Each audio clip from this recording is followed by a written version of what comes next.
Candice, just talk a little bit about Erica's play and how big she was tonight filling in for Bree.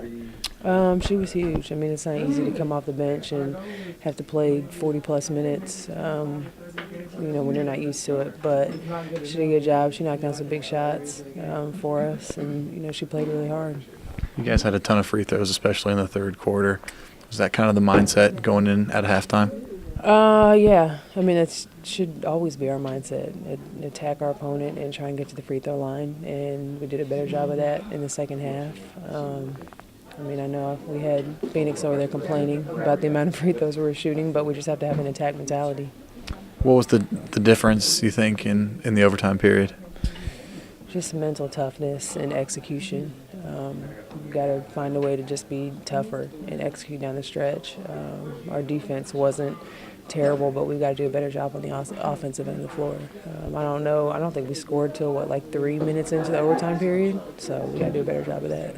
Still, though, some type of an encouraging performance considering what the score was at the end of the last time you played them not too long ago. Yeah, for sure. We're getting better each day, but we've got to dig deep, find a way to go out there and play hard for the entire 40 minutes.